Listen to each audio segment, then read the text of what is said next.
So, Gen and the Degenerates. Hi. How are you? We're good. How are you? Yeah, good. 2,000 trees.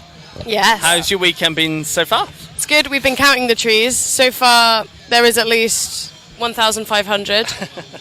The tally is ongoing. You'll get there. I'm sure you'll get there before the end of the weekend. And you released a EP, debut EP. Tell us a little bit about it. It's called Only Alive When in Motion. You guys do some talking. Who wants to talk?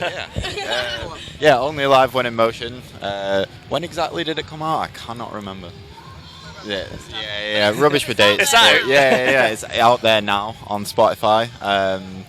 It's kind of a culmination of all of our songwriting sort of together. Whereas I guess previously, we've been sort of known for just being loud all at once kind of thing. Where we this time we sort of actually learned how to, not be in each other's way in the songs kind of thing, and it's definitely sort of come out that way, and I was stoked about it. It sounds great, and the response has been awesome. Good, fantastic. And the track that we're most likely to play after this is Adore Me. Tell us a bit about the track. Well, I originally wrote Adore Me when I was about 17 and really mentally unstable. And it was kind of just delving into the worst parts of myself. Basically just being if I'm gonna feel this shit and I'm gonna be a mess, how can I kind of transcend that into almost I guess it's a little bit nihilistic. Just being fuck it, I'm just gonna be the worst possible version of myself and revel in it, and that's kind of where Adore Me goes. Yeah. And then it's changed a lot over the years. Yeah, I mean, musically, I guess it's been through a whole bunch of half a dozen different permutations where it's just changed and changed and changed. Originally, it was just when it was just us three in the band, it was a sort of acoustic folktronica thing with a psychedelic bit. It's gone into a rock song. For a bit it sounded like The Passenger by Iggy Pop, exactly like The Passenger. Now it's its own thing. Yeah. So Yeah, for sure. And the pandemic hit a couple of years ago, which stopped life and stopped music, and it took a while for you guys to get back on stage, but you did it earlier this year. Tell us about that show. Yeah, we've actually been playing for ages, to be honest. Yeah. People ask us, it's been so long since we've, it honestly feels like a lifetime ago. We've done so much. We hit the ground running and we just played loads. We did a tour with Skunk Anansi. Yeah. That was fucking great. Yeah, insane. Yeah, that was just crazy.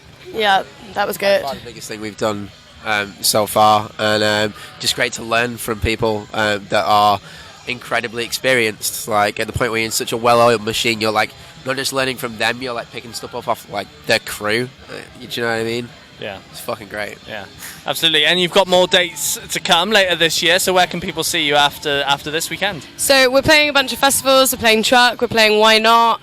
So we're popping up over there. We're off to Paris in September. That's I think on the 9th. I think it's on the 9th. It's 8th, Supersonic in Paris, and then we've got our headline UK dates in September and October. So if people head to our website or our social media, you'll be able to find all of our UK dates there. Yeah, for sure. And during the pandemic, obviously not a lot could be done, but one thing that could be done is writing. Obviously the debut EP is out, but you must have more music ready to get out into the world. Oh yeah, we got loads. We've always got a huge backlog of stuff, to be honest. It's almost kind of the difficulties getting through it all, and I think we were really lucky during the pandemic that we got had loads of time to do writing, and we got signed during the pandemic, so we were really lucky. Yeah, that's it. Just kind of actually had time to sort of, because I guess before the pandemic we were trying to gig as much as we can. Yeah.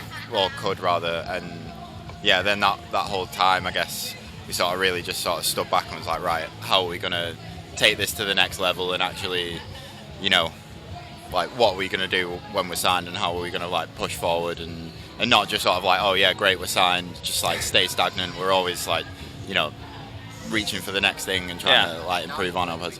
Well, yeah, that's it. It was definitely how do we make this just the best we can make it kind of thing, and it's we've got 2 years since then. I guess it's going pretty well. We're at Trees. It's sunny. It's a sunny day. We played in Germany twice this year. You know, it's been mad. you know. Yeah, for sure. Great. And as a relatively new band, only now releasing music, I'd love to know how you guys kind of formed, what brought you all together, and what made you kind of say, let's write music? Well, so the boys all knew each other, like you grew up in the same area in Lancashire, and then these two lived upstairs from me in potentially the worst halls of residence that Liverpool has to offer.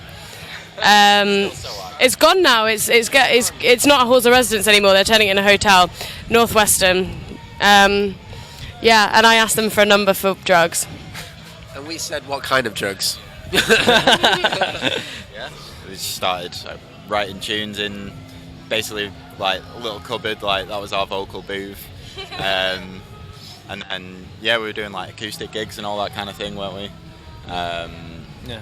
And then we got these two, the ones over there. Where they've run off. Yeah. We want to make it like, I don't know, just louder and more energetic, because that's kind of who we were as people. So sort of we've always like known Jay, and then with Evan, the drummer, like I met him at a call centre, and we became friends there. Yeah. And then I sort of like asked him to come and like jam drums with us, kind of thing. But he'd been at school with the other two, Okay. like a couple years under Sean. Yeah. So it was kind of good for me. Got like a ready-made band. Yeah. So if Well, anyone fair. needs advice on how to find bandmates, I'd suggest they go to terrible halls of residence and ask for numbers for drugs. I'm sure that works for a lot of bands. I think so. Now, you must have a bucket list as well that you want to tick off. Releasing music's probably one, 2,000 Trees, headline tour, of course. But what's that one thing that you do absolutely want to achieve while doing music? You guys are going to have cooler ones than me, so I'll go to you first. Just being able to like, I don't know, have a salary.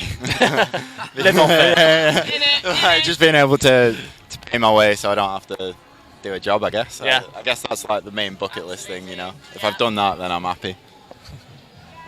I'll go for something a little bit sexier. Headline a festival, Yeah. I think, like something like this. Headline the main stage. So, yeah. Mine's really obscure. So there's a podcast in America by two comedians in New York called the Guys We Fuck podcast, and it's an anti-slut shaming podcast, and I've been listening to it since I was like 18, 19, and they basically raised me. So it would be nice to go on saying that that the podcast SoundLab one day. didn't? I'm really upset now. I'm sorry, SoundLab. Maybe you'll see me through my more adult years. But yeah, I'd like to get to America at some point and be on that podcast. I'm sure It's nothing to do with music. I'm just going to use my musical clout to achieve it. Except, well, guys, it's been a pleasure having a chat with you. Thank you so much. Thanks very much. Cheers.